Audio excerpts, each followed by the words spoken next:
Friends, నేను మీ జయవరపు శ్రీనివాస్ని. మేము చేస్తున్నటువంటి వీడియోలు కనుక నచ్చినట్లయితే తప్పకుండా లైక్ చేసి షేర్ చేయండి. మా యొక్క ఛానల్ని ఫస్ట్ టైం వీక్షిస్తున్న వారైతే తప్పకుండా మా ఛానల్ని సబ్స్క్రైబ్ చేసుకోండి. ఈరోజు మనం 9వ తరగతి తెలుగు పాఠ్య పుస్తకంలోని ఉద్యమ స్ఫూర్తి అనే పాఠం యొక్క ఉద్దేశం, పాఠ్యభాగ వివరాలు, రచయిత్రి పరిచయం గురించి తెలుసుకుందాం. ఈ ఉద్యమ స్ఫూర్తి అనేటువంటి పాఠం యొక్క ప్రధాన ఉద్దేశం ఏంటంటే, ఈ సమాజంలో నేనొక్కడిని బాగుంటే చాలు, ఎవరు ఏమైతే నాకెందుకు అనే స్వార్థం ప్రతి ఒక్కరిలోనూ రోజు రోజుకు పెరిగిపోతుంది. సామాజిక సహృదయత అనేది నేటి ప్రజలలో కొరవడుతుంది. అందువల్ల మన స్వాతంత్ర్యోద్యమ లక్ష్యం అనేది నెరవేరడం లేదు. ఎందరో త్యాగాల ఫలితంగా, పోరాటాల ఫలితంగా మనం సాధించుకున్న స్వాతంత్ర్యం యొక్క లక్ష్యం నేటి ప్రజల యొక్క ఆలోచన తీరు వలన నెరవేరడం లేదు. మనమందరం నైతికతతో, సామాజిక బాధ్యతతో ప్రవర్తించినప్పుడే స్వాతంత్ర్యోద్యమం యొక్క లక్ష్యం నెరవేరుతుంది అని చెప్పడమే ఈ యొక్క ఉద్యమ స్ఫూర్తి అనే పాఠం యొక్క ప్రధాన ఉద్దేశం. ఈ ఉద్యమ స్ఫూర్తి అనే పాఠం ఆత్మకథా ప్రక్రియకు చెందినది. ఉద్యమ స్ఫూర్తి అనే పాఠం ఏ ప్రక్రియకు చెందినది? ఆత్మకథా ప్రక్రియకు చెందినది. ఒక వ్యక్తి తన గురించి తాను రాసుకుంటే దాన్ని ఆత్మకథ అంటాము. ఆత్మకథలో వ్యక్తి యొక్క జీవిత అనుభవాలే కాకుండా ఆ వ్యక్తి జీవించి ఉన్న కాలం నాటి ఆర్థిక, సాంఘిక, రాజకీయ పరిస్థితులు కూడా ప్రతిబింబిస్తాయి. ఈ యొక్క ఆత్మకథకి మరో పేరు ఏమిటి అంటే స్వీయ చరిత్ర. ఆత్మకథనే మనం స్వీయ చరిత్ర అని కూడా అంటాము. ఆత్మకథ అనేది ఉత్తమ పురుష కథనంలో సాగుతుంది. అంటే ఫస్ట్ పర్సన్ అంటాం కదా ఇంగ్లీష్లో. ఆ ఉత్తమ పురుష కథనంలో సాగేదే ఆత్మకథ.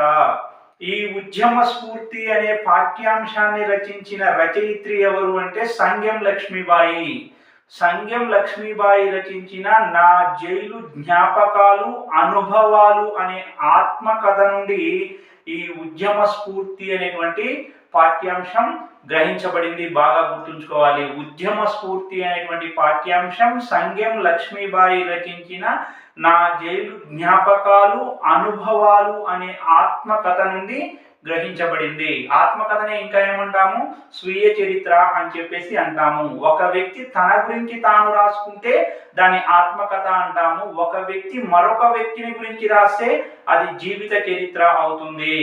నా గురించి నేను రాసుకుంటే అది ఏమవుతుంది? ఆత్మకథ అవుతుంది. నా గురించి వేరొకరు రాస్తే ఏమవుతుంది? అది జీవిత చరిత్ర అవుతుంది. ఆ విషయాన్ని అభ్యర్థులు గుర్తించాలి. ఈ సంగెం లక్ష్మీబాయి గారు నేటి మేడ్చల్ జిల్లాలోని ఘటకేశ్వరం గ్రామంలో జన్మించారు. నాటి రంగారెడ్డి జిల్లా, నేటి మేడ్చల్ జిల్లా అయినటువంటి ఘటకేశ్వరములో మన సంగెం లక్ష్మీబాయి గారు జన్మించడం జరిగింది. వీరు హైదరాబాదులోని నారాయణగూడ బాలికల ఉన్నత పాఠశాలలో వార్డెన్ గాను, తెలుగు పండితురాలుగాను తన యొక్క సేవలు అందించడం జరిగింది. సంగెం లక్ష్మీబాయి గారు హైదరాబాదులోని నారాయణగూడలో ఉన్న బాలికల ఉన్నత పాఠశాలలో వార్డెన్ గాను, తెలుగు పండితురాలుగాను పనిచేశారు. ఈ విషయం గుర్తుంచుకోండి.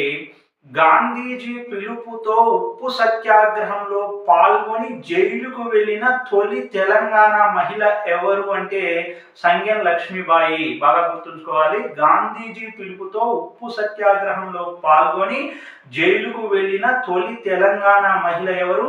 సంగెం లక్ష్మీబాయి. ఈవిడ 1951వ సంవత్సరంలో తెలంగాణ ప్రాంతంలో వినోబాబావే చేసిన భూదానోద్యమ పాదయాత్రలో కూడా పాల్గొన్న ప్రథమ మహిళ. 1951వ సంవత్సరంలో వినోబా భావే తెలంగాణలో చేసిన భూదానోద్యమ పాదయాత్రలో పాల్గొన్నటువంటి ప్రథమ మహిళ కూడా ఎవరు అంటే సంగెం లక్ష్మీబాయి అనేటువంటి విషయాన్ని బాగా గుర్తుంచుకునేటువంటి ప్రయత్నం చేయండి. ఈవిడ 1957లో కాంగ్రెస్ తరపున లోక్సభకు ఎన్నికై 1971 వరకు 15 సంవత్సరాలు లోక్సభ సభ్యురాలిగా తన సేవలు అందించడం జరిగింది. అదేవిధంగా సంగెం లక్ష్మీబాయి గారు బూర్గుల మంత్రివర్గంలో విద్యాశాఖ ఉప మంత్రిగా పనిచేశారు. బూర్గుల నాయకత్వంలో బూర్గుల మంత్రివర్గంలో విద్యాశాఖ ఉప మంత్రిగా పనిచేశారు మన సంగెం లక్ష్మీబాయి గారు. ఈ విషయాన్ని కూడా గుర్తుంచుకోవాలి. ఈ విషయాలు నేను బోర్డు పైన చూపిస్తూ మీకు వివరించేటువంటి ప్రయత్నం చేస్తాను, జాగ్రత్తగా పరిశీలించండి. చూడండి, పాఠం పేరు ఏమని చెప్పుకున్నాము? ఉద్యమ స్ఫూర్తి. ఉద్యమ స్ఫూర్తి అనే పాఠం. ఈ ఉద్యమ స్ఫూర్తి పాఠం ఆత్మకథా ప్రక్రియకు చెందినది. ఉద్యమ స్ఫూర్తి పాఠం ఏ ప్రక్రియకు చెందింది?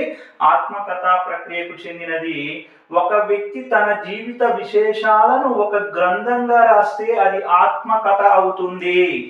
ఒక వ్యక్తి తన జీవిత విశేషాలను ఒక గ్రంథంగా అంటే పుస్తకంగా రాస్తే అది ఏమవుతుంది? ఆత్మకథ అవుతుంది. బాగా గుర్తుంచుకోవాలి.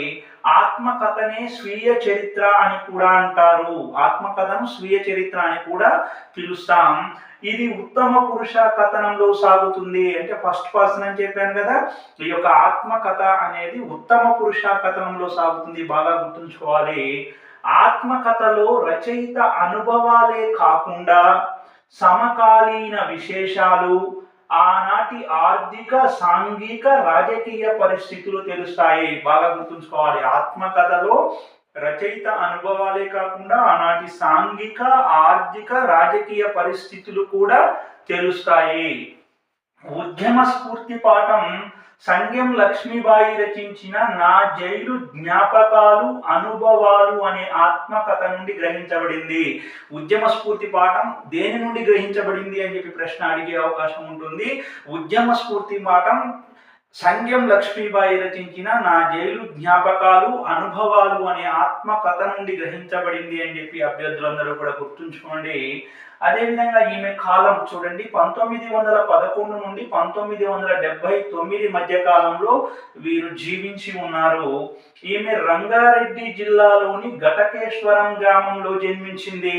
నేటి మేడ్చల్ జిల్లా, నాటి రంగారెడ్డి జిల్లా, నేటి మేడ్చల్ జిల్లాలోని ఘటకేశ్వరం, దాన్నే ఇప్పుడు మనం ఘటకేశ్వర్ అని చెప్పి పిలుస్తున్నాము. ఆ ఘటకేశ్వర్లో జన్మించింది సంగెం లక్ష్మీబాయి గారు. స్వాతంత్ర్య సమర యోధురాలుగా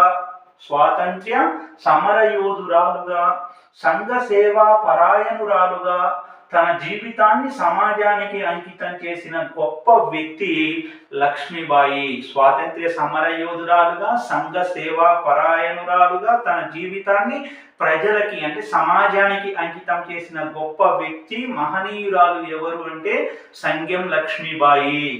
చూడండి, ఇంకా ఈమె హైదరాబాదులో నారాయణగూడ బాలికల ఉన్నత పాఠశాల వార్డెన్గా, ఈమె హైదరాబాదులో నారాయణగూడ బాలికల ఉన్నత పాఠశాల వార్డెన్గా తెలుగు పండితురాలిగా పనిచేసింది. గుర్తుంచుకోండి, ఆల్రెడీ ఎక్స్ప్లెయిన్ చేశాను కదా. గాంధీజీ పిలుపుతో ఉప్పు సత్యాగ్రహంలో పాల్గొని జైలుకు వెళ్ళిన ప్రథమ తెలంగాణ మహిళ సంగెం లక్ష్మీబాయి. చాలా ముఖ్యమైనటువంటి విషయం గుర్తుంచుకోవాలి. గాంధీజీ పిలుపుతో ఉప్పు సత్యాగ్రహంలో పాల్గొని జైలుకు వెళ్ళిన ప్రథమ తెలంగాణ మహిళ ఎవరు అంటే సంగెం లక్ష్మీబాయి. అదేవిధంగా చూడండి, 1951 సంవత్సరంలో తెలంగాణలో వినోబా భావే చేసిన భూదానోద్యమ పాదయాత్రలో పాల్గొన్న తొలి మహిళ కూడా సంగెం లక్ష్మీబాయిని. 1951 సంవత్సరంలో తెలంగాణలో ఆచార్య వినోబా భావే చేసిన భూదానోద్యమ పాదయాత్రలో పాల్గొన్న ప్రథమ మహిళగా కూడా ఘనత వహించినది ఎవరు అంటే సంగెం లక్ష్మీబాయి. అదేవిధంగా మిగిలిన అంశాలు కూడా ఒకసారి చూడండి. బూర్గుల రామకృష్ణారావు మంత్రివర్గంలో విద్యాశాఖ ఉప మంత్రిగా పనిచేసింది.